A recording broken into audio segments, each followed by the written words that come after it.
Boa noite, meus irmãos. Mais uma vez aqui juntos na Evangelioterapia, para podermos aprender um pouquinho mais, refletirmos sobre todos os ensinamentos do nosso Mestre Jesus. Vamos primeiro fazer a nossa prece.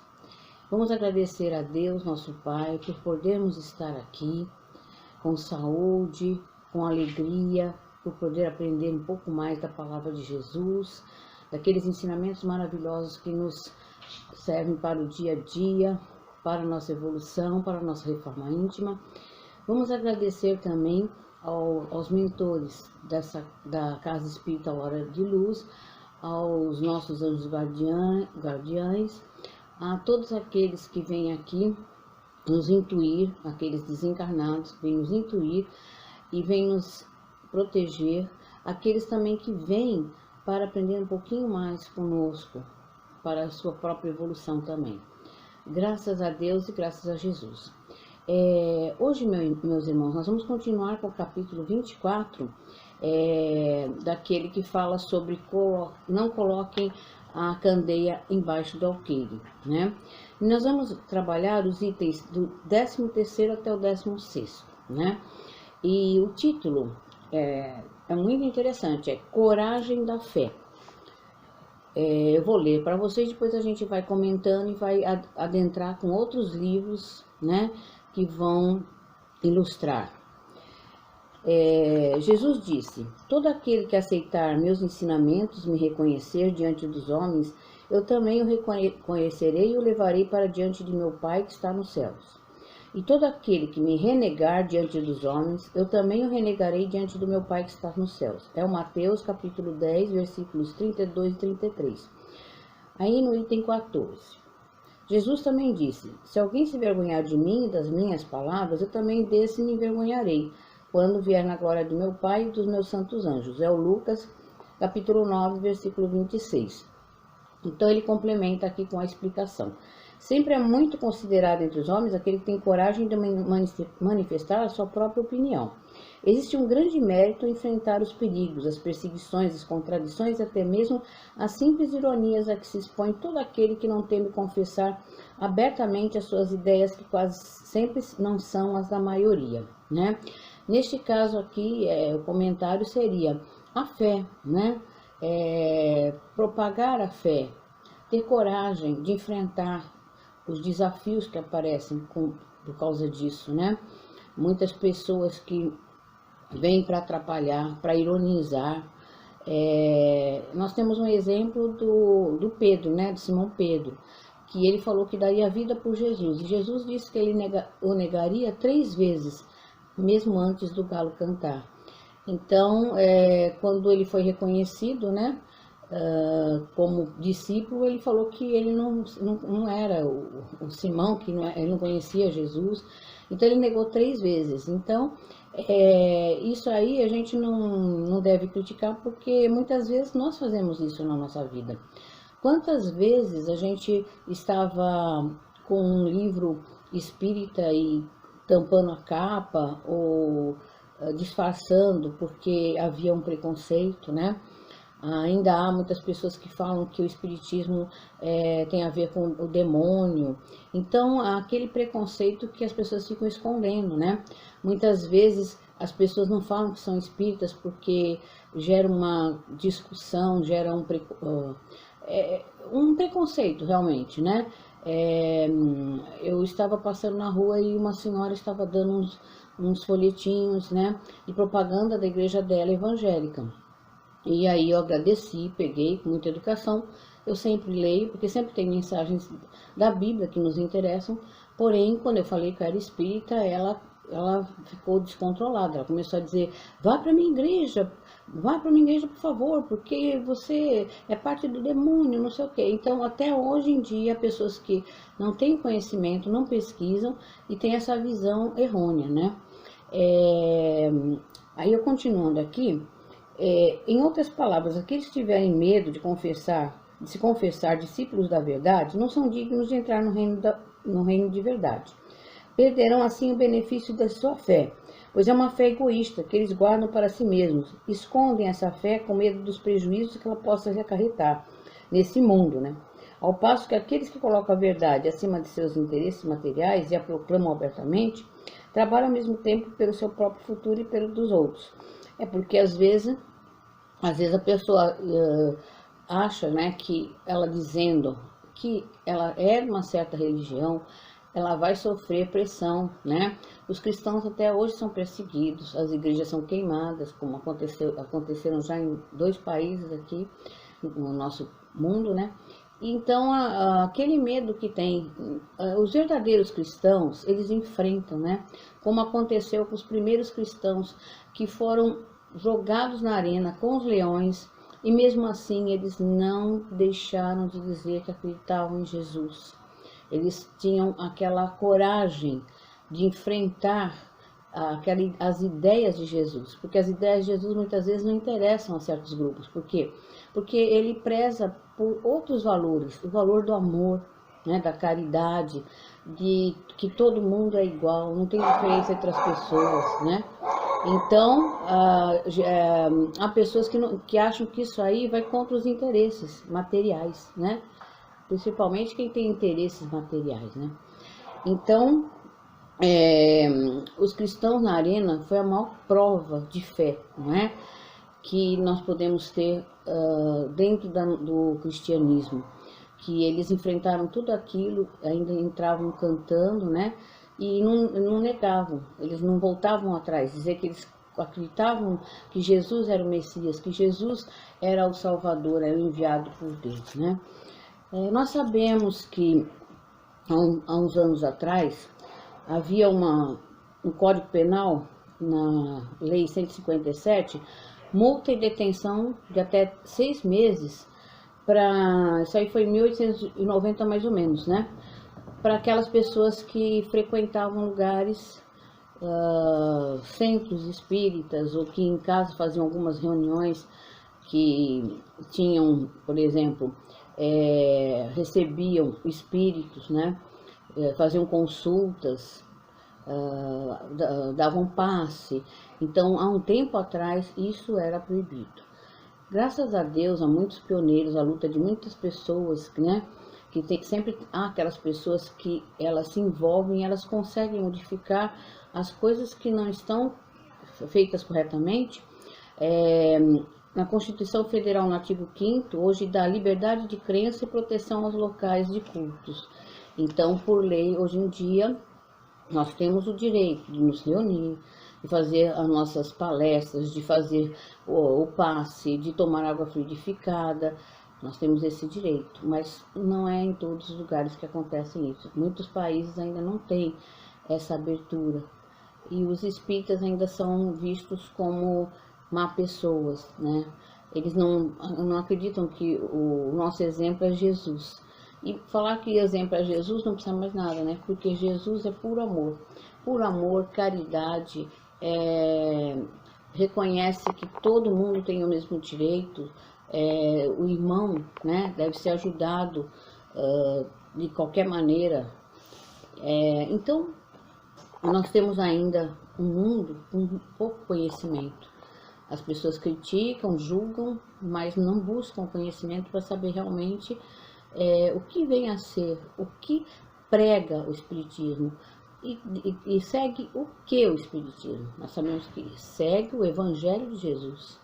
Então, seguindo o Evangelho de Jesus, somente amor, somente coisas boas, somente evolução, somente reforma íntima. Então, seria a preparação para o nosso novo mundo, para o mundo de regeneração, onde todo mundo vai ajudar, todos vão ajudar a todos. A fé também é uma coisa que não se pode impor, né? Há pessoas que não têm fé, né? Elas não têm a crença que aquele fato pode acontecer da maneira que elas vão orar, pedir, visualizar, né? Então, eu vou contar uma pequena história para vocês de uma cidade que passava muita seca, não havia chuva. Então, os moradores da cidade combinaram de ir numa praça para fazer uma oração, para que Deus mandasse chuva para eles, né? E quando eles se reuniram nessa praça, todo mundo achou muito interessante que uma criança estava com o guarda-chuva, levou o guarda-chuva. E aí ele foi ironizado, por que você está fazendo guarda-chuva? E acharam aquilo muito estranho, né? Ele falou assim, mas se nós acreditamos que com essa oração nós vamos obter chuva, eu já vim com guarda-chuva, eu já vim preparado. Então, o que ele demonstrou? Que ele tinha fé, né? Porque ele já veio preparado para a chuva. E as outras pessoas não estavam crendo, eles estavam fazendo tudo aquilo, mas no fundo, eles não tinham a fé, faltou-lhes a fé, né? E nós temos uma outra prova de fé convicta, né? Que seria o Gandhi, porque o Gandhi, ele não era cristão, mas aconteceu uma história com ele muito interessante. Ele estava num lugar, né? Porque ele estava sempre liderando, com aquele pessoal que seguia, e aí um soldado inglês foi em cima dele e derrubou, né? E aí ele caiu, muito assim humildemente caiu, aí ele levantou, quando ele levantou o soldado chutou ele de novo, ele caiu novamente, e aí cada vez que ele chutava e ele caía e não falava nada, o soldado ficava cada hora mais nervoso, com mais vontade de agredi-lo, né? E novamente derrubava-o e caía e chutava, até que depois o soldado, acho que ele mesmo ficou admirado de tanta coragem, né? E tanta perseverança naquela fé que ele tinha, que pegou e perguntou para ele assim, mas escuta, por que você não reage? Por que você fica sempre humilde diante dessa minha atitude? Aí ele falou assim, é que eu sigo o exemplo deste que está no seu pescoço. E o soldado tinha um crucifixo com Jesus. Então, o maior exemplo, né? Porque ele não era cristão, Gandhi, mas ele mostrou que mais ele seguia os ensinamentos de Cristo do que o próprio soldado que tinha o Cristo numa corrente no pescoço. Então, isso aí mostra a perseverança, né? A fé da pessoa, que ela segue mesmo os ensinamentos, né? E eu vou ler aqui um trechinho do livro Ajuda-te que o céu te ajudará, do Carlos Bacelli, pelo espírito do irmão José, né? Diz assim, é muito interessante, coragem. Repara na coragem, da flor singela que desabrocha na trinca que se fez na parede do alto edifício, do pequeno pássaro que constrói o seu ninho nas escarpas rochosas rente ao abismo, do humilde filete d'água que brota das entranhas da terra e põe-se a caminho do mar, da semente esquecida que germina sob o peso do monturo que a sufoca, da brisa que sopra de manso e espalha o perfume do campo enfrentando o rigor da canícula, do grão de areia que se tortura na intimidade da concha que o encarcera e se converte em pérola.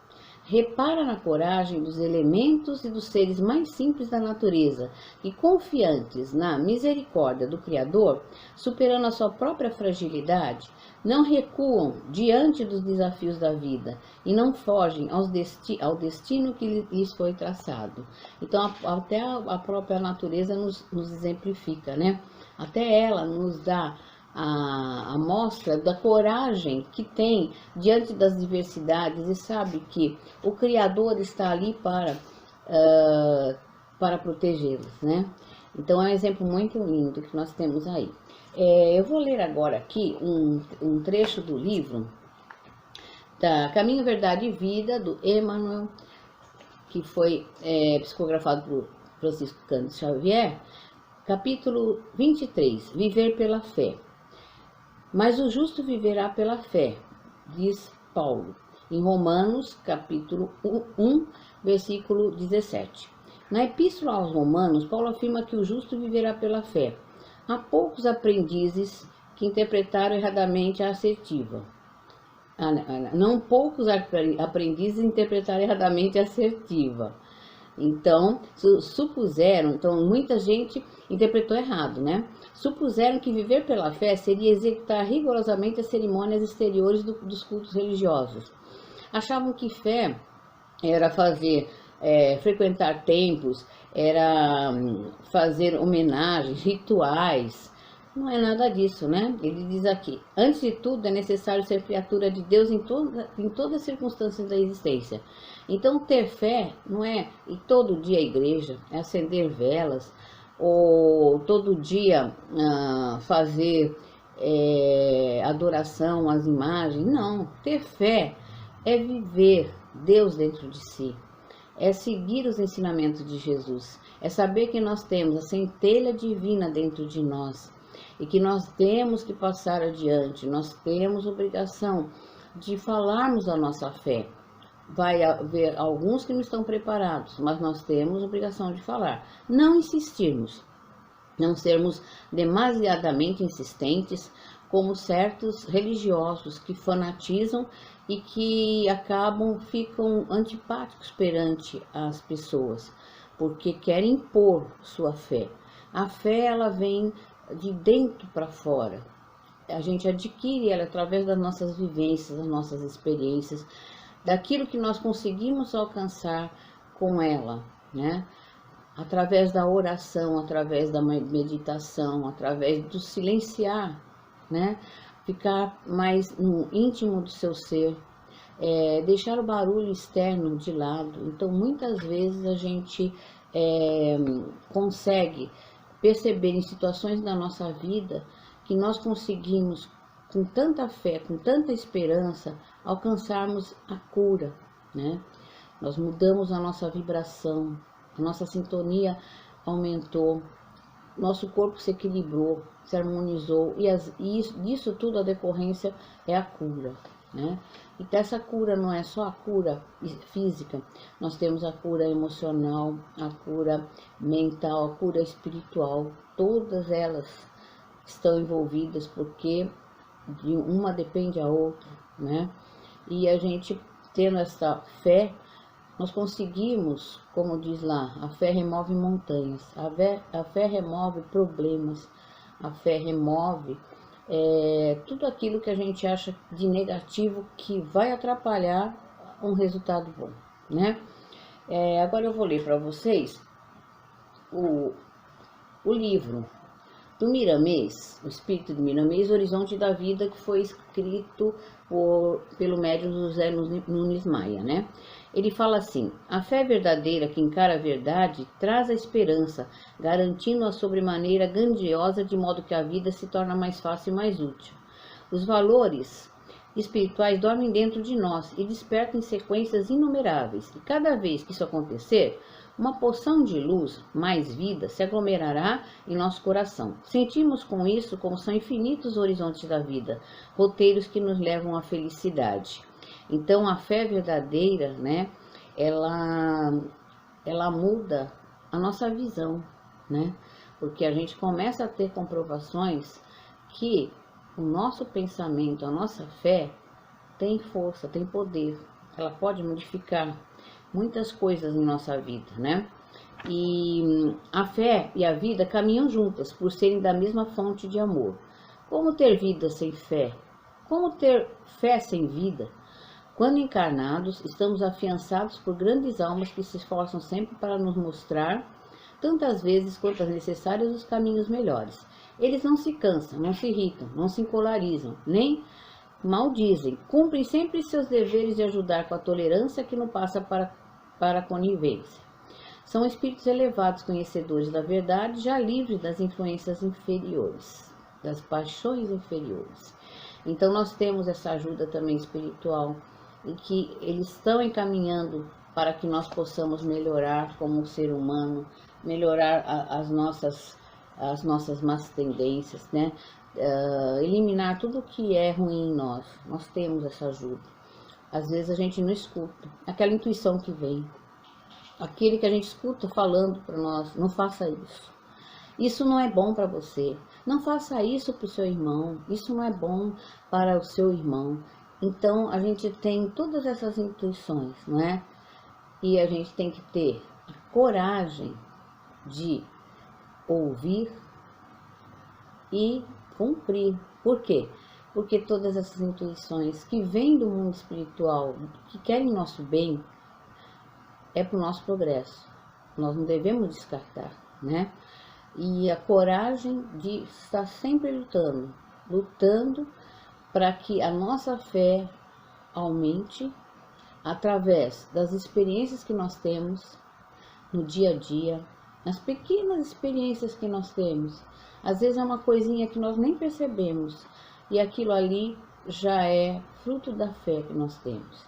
Hoje em dia, então, com a pandemia, a nossa fé tem que ser aumentada, ela tem que ser triplicada, né? Ela tem que ser no mínimo um grão de mostarda, mas ela tem que existir. Se a gente não tem fé, não tem esperança, que tudo isso vai passar, que as pessoas vão conseguir vencer este vírus e que esse vírus vai trazer mudanças positivas para o nosso planeta, para os seres humanos, para que todos repensem o que a gente estava vivendo, o que a gente estava valorizando, como nós podemos transformar tudo isso para que tudo melhore, né? Agora, neste Natal, que muitas pessoas vão estar afastadas dos seus entes queridos, dos seus amigos, né? Porque é o correto não ficar aglomerados, né? Vão ver o quanto que é importante valorizar o convívio, o amor, o abraço, o beijo. Hoje nós estamos valorizando tudo isso. Por quê? Porque nós não podemos mais fazer aquilo que a gente não dava valor. Aquele abraço que a gente dava automaticamente, hoje significa um carinho que todos sentem falta, um apoio que todos sentem falta. Então, tudo vem para que nós possamos melhorar. Isso é a justiça divina. Se nós estamos passando por isso, é porque nós pedimos para que nós passássemos por isso, mas vamos continuar com coragem. Não vamos fazer que nem Nicodemos, né? Que ia à noite conversar com Jesus, escondido, para fazer as perguntas que ele tinha dúvida, né? Vamos fazer igual a Joana de Cusa, que não negou Jesus até o fim, mesmo vendo seu filho sendo maltratado, flagelado na sua frente, para que ela negasse Jesus, ela não negou. Então nós vamos continuar nesse Natal, lembrando que este Natal é atípico. Ele veio para nos fazer pensar que entre presentes, o mais importante é o aniversariante. Ele que tem que ser valorizado e lembrado. E os exemplos que ele nos deu os ensinamentos que ele nos passou, isto é que o Natal tem que ser comemorado, tem que ser falado, tem que ser discutido, tem que ser divulgado, né?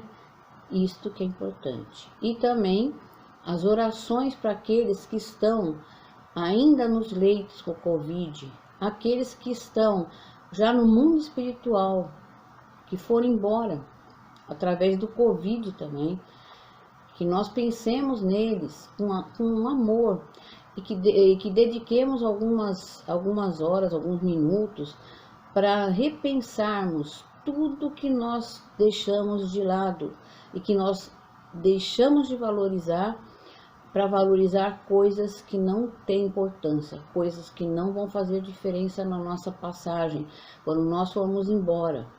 O que nós vamos levar é aquilo que é importante, é o conhecimento, a inteligência, as boas ações, a caridade, aquela atenção com o irmão, né? Hoje, se não dá para fazer a atenção ao irmão por causa do distanciamento social, que façamos por outros meios. Hoje a tecnologia está aí para isso. Nós podemos ligar para a pessoa, mandar um WhatsApp, mandar no Facebook, o que seja. Você não tem desculpa para você não dar apoio a um irmão que está passando por uma necessidade. E esse tipo de necessidade também é uma caridade, é uma necessidade de uma palavra, de um consolo, né? Não é somente a caridade que eu falo para vocês, a material, é a caridade de você mostrar que você se preocupa com o outro, que você ama o outro, independente se ele é seu parente consanguíneo, ele pode ser um amigo que é às vezes muito mais parente espiritual, não é? Então, repensemos tudo. Nós estamos aqui para nos modificarmos, o nosso autoconhecimento e conhecer novamente, né? Agora com mais vontade, tudo que é fundamental em nossa vida, tudo que vai fazer a diferença lá na frente, né? Nós estamos aqui para evoluirmos, para aprendermos e ajudarmos os nossos irmãos. Também levemos a palavra de Jesus e o exemplo, né? Porque ele deu o exemplo, ele não ficou só na palavra, para que todos possam transformar esse mundo num mundo de amor, de caridade, de irmandade, que todos procurem o melhor para todos, que não façam diferença, que não tenham ódio no coração, raiva, que não prejudiquem seus irmãos, que se for fazer alguma coisa, que faça para o bem de todos. Então, meus irmãos, eu desejo para vocês um Natal diferente. Esse Natal vai ser um Natal espiritual, um Natal em que nós vamos elevar nossos pensamentos a Deus, nosso Pai, a Jesus, nosso irmão, e vamos mandar energias de amor, de paz, de compreensão, de tolerância, de resignação a todos desse planeta, que nós possamos passar por todas essas dificuldades embasados nos ensinamentos de Jesus e com muita fé e muita coragem de mostrar que esta fé realmente faz a diferença, para que todos valorizem tudo que Jesus veio nos ensinar. Graças a Deus, graças a Jesus, que vocês sejam muito felizes e que no ano que vem nós possamos ver as modificações positivas de tudo isto que estamos passando esse ano. Fiquem com Deus, que vocês sejam muito felizes ao lado de todos que amam e que nós possamos vencer mais essa batalha.